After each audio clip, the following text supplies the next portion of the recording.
Well, I need to welcome you back, and we're still with a big one today on the big story, and we're talking about that likely action to be taken by Ecowas and what step will be next.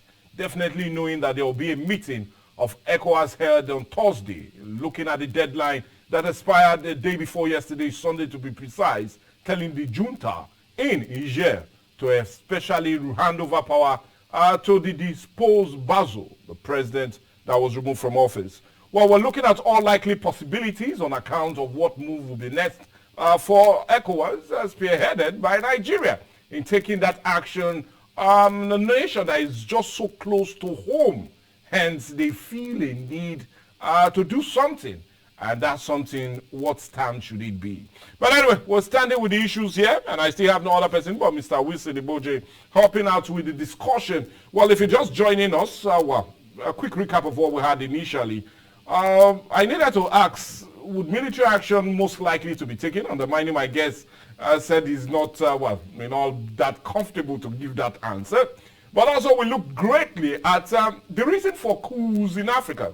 While we have been rather experiencing a large number of it, in the last 8 years we've had 9 successful coups and 1 failed one in Guinea-Bissau. But it looks as if the trend still continues, judging with that very coup that was supposed to hold, or rather would have been successful in Sierra Leone, but anyway was put down also by some loyal to democratically elected government. Well, anyway, all of that is what we're still looking at today on the big story, and looking at how the continent has shaped itself with those for the Niger coup and those totally opposed to it. By the way, we're not opposed to talking more and looking at the issues, hence a need for us to continue. Now, it's more like a circle. A circle in the sense that we're just going through these routes all over again. Because if we take our minds back to 1960s, 70s, up to 90s, most of these countries we are now talking about that they seem to have coups were ruled by the military. So my question is, why are we going in circles? Because if you look at it, in Europe, we had military rulers during the Second World War, even before then. Even take yourself down to even the 60s and 50s in Latin America, Brazil, Panama, Bolivia, all had military presidents. But that seems to have ended. So, but why is Africa going round in circles? Because of lack of good governance. People get there, they want to enrich themselves, envelope themselves with the culture of impunity, do things the way they want to do them, and don't want to be questioned. And the military happen to be the only people that can ask them to go away. Okay. Constitutionally, we are very much likely going to have sanity in the system. In the Middle East, like you mentioned, yes. In Latin America, like you mentioned, yeah. In Europe, like you mentioned, as soon as good governance took effect, people began to know that there was no need for them to have military rule. And that made it possible for them to have stable governments as we have them today. So until something is done,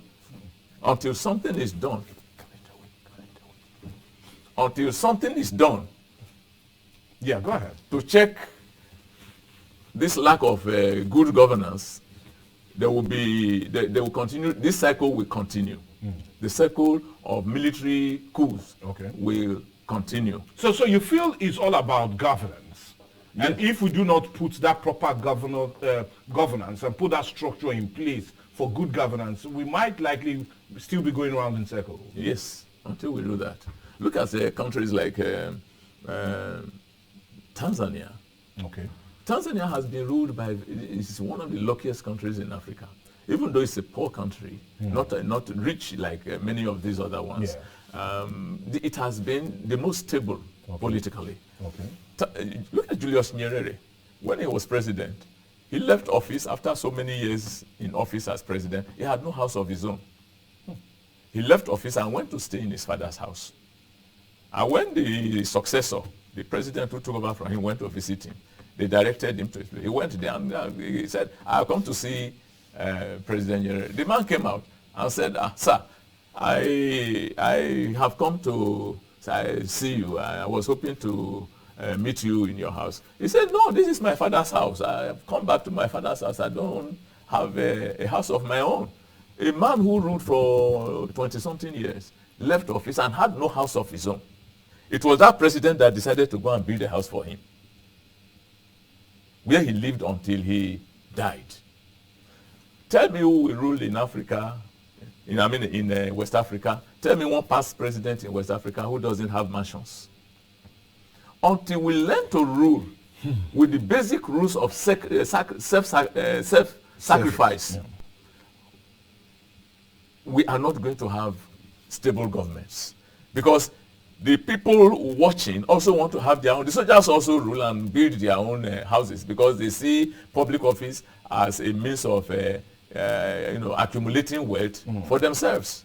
So these are the issues we have to handle. You mentioned all these countries. Francisco Franco of Spain, Mussolini of Italy, Adolf Hitler of Germany. And then you come to the Middle East. All those, most of the countries were ruled by soldiers. Apart from Egypt today, that is ruled by soldiers. All the rest have reverted to civilian rule. So what I'm trying to emphasize is that our leaders in West Africa, the Ecowas countries, should do some soul searching. Let the leaders do some soul searching. Let them ask themselves some questions, whether what they are doing is different from what is happening in Niger. Those who are going to invade should look at themselves, examine themselves before they go and invade.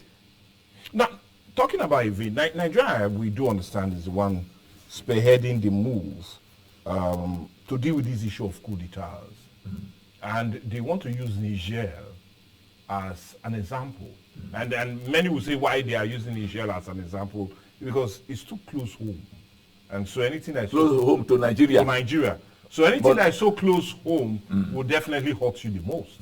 Hence, they are using it as an example. And if you look at our size and economic strength, you will do understand that we are indeed the powerhouse or power block of West Africa.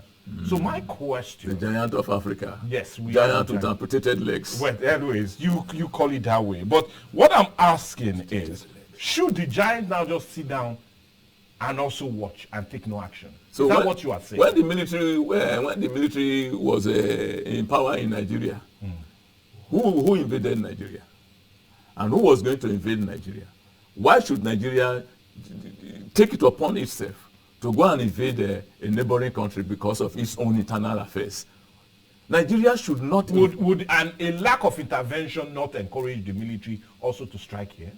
The military in Niger? In Nigeria? In Nigeria. Well, if we have good governance, why would they want to come out? If they know that even when they enter office, they will not be able to make anything out of the system, why would they want to come in? The plums of office, are the things that are making people to scramble to go into office. But sir, if we sit down on the side, like you are saying, how would the international community look at us? Is it not right that we also, I'm asking, because that's the thought of the government. They are feeling that, well, yes, we should take our place in the Community of Nations. And doing that, we cannot just only look at building our economy, but also looking at building our international status. So will an intervention from Nigerians spearheading it not be the best approach to take to do so? I'm asking. Let me ask you something. Well, Russia decided to invade Ukraine. They went into Ukraine. They said they were going for an operation that would last for 2 or 3 weeks. They have been there for the past 16 or 17, 18 months. Close to 2 years. Yeah, close to 2 years. With so many war casualties. Nearly 200,000 on both sides. With about 200 fatalities. People that were in their homes enjoying themselves as ordinary citizens are dying. So you feel the war will do nobody any good? It's not doing it. Look, let Nigeria invade now. Let Nigeria lead the squad and invade. Burkina Faso has said, Burkina Faso and Mali, and even Algeria, have said that if the West African countries invade, they too will support Niger Republic. Military. Yes, militarily. They will send military men there. And look at Libya out there. Libya is a very disorganized country. It will be an opportunity for miscreants, splinter groups, splinter military groups in Libya to come in. I mean, Nigeria will be decapitated. I'm telling you, it's not going to be the way our leaders are expecting it. Now let's still remain there, because let's look at the West. And talking about the West, because this is where it's now going. Now, talking about the West, we're talking about U.S. and its allies. Let's look at what their stand is. They totally kicked against this very new wave of coups and strongly condemn yet this other coup in Niger. And one of the strongest condemnation yet came from no other but the United Kingdom, not even France. Even the United Kingdom immediately used strong words to condemn the coups in Niger. And not only did that, but they immediately halted long-term development assistance to Niger. But there's this argument that the best way that the West can help end issues of coup d'etat in Africa is for them to hold our leaders accountable. Do you see the West doing this to help end the coup d'etats in Africa? Telling our leaders to be accountable to the people, holding them accountable to the people, as putting sanctions, blocking some of their funds, all in a bit, because many feel that these will continue to go on. So do you feel when the West and other nations start holding leaders, because you talked about bad governance as a reason for most of these coup d'etats. So do you feel once the West, which has that power, which most of these African leaders will already run to put their investments, have their luxury holidays, send their children there to school, do you feel when the West start putting its feet on the ground for proper accountability from these leaders, these coups will end? I'm laughing in French. I'm laughing in French. Marguerite, if I may ask you a question. Who are the people that will rule Nigeria that will be accountable to the governments in the West? Who are they? Where are they? Where are they? They will always tell you that I had this money before I came to office. I had this before I came to office. It's the same thing with the other West African countries. They tell you, I had this, I had that before I came to office. But the West have enough intelligence to know, to catch, to detect, and to even trace most of these ill-gotten wealth. We see most of this money coming back to the continent of Africa. On account, the Abacha loot is one very clear example coming from the U.S. So would accountability being put by the West not be a best way to end most of these coup d'etats? Is the West not aware, or was the West not aware when Abacha was sending that money? Was they looting Nigerian money and depositing it in their banks? Why didn't they throw it back immediately? Of course, the man was still there. So if they threw the money back, he will take it up and maybe take it to some other. They always feel that if I don't take it, another country will take it. And then they take the money and they invest it. What we are getting from Abacha loot is interest. The real capital is still there. It's interest. The people are just magnanimous. That's why they have decided to be returning, paying us. So you feel the West is in a way encouraging? They also they are culpable. They are culpable in this whole mess. Otherwise, they can say, okay, when the government is in office, as soon as the government leaves, they say, look at our records. This is what your man brought. We're returning it. And we want to have a guarantee that when the money comes to you, you are going to invest, you are going to use it for development in your country. Let us have people that will help you, that will monitor how you spend this money.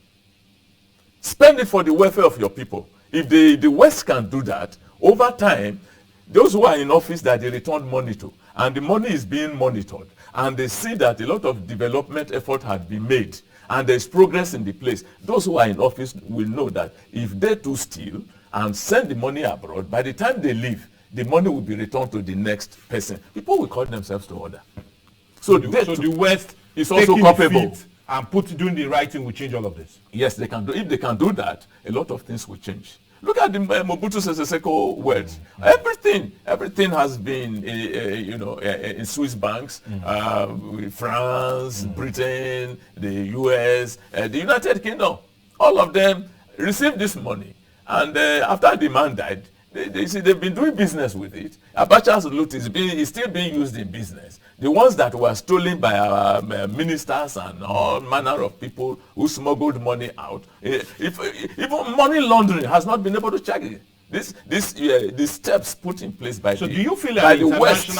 do you feel, let's leave the West, because they will also argue that if you refuse to send it to the West, the United Arab Emirates is now becoming a new heaven for looted funds to be taken to. Now, do you feel if there is a coordinated effort by nations of the world to deal with these issues of money being taken from poor African nations, all in the bid of stealing it to Western and other major international countries, an end will definitely come? And do you see the international community as a whole, a combined body, doing this, standing to this and ensuring that the coup d'etats end in Africa? Of course, if they do it, if the West does something like that, and they go and the money is channeled or funneled to the Arab world, and the Arab world knows that the West will come after them, because the international monetary system, the global monetary system is like the same. one circle. It's the same. It's the same.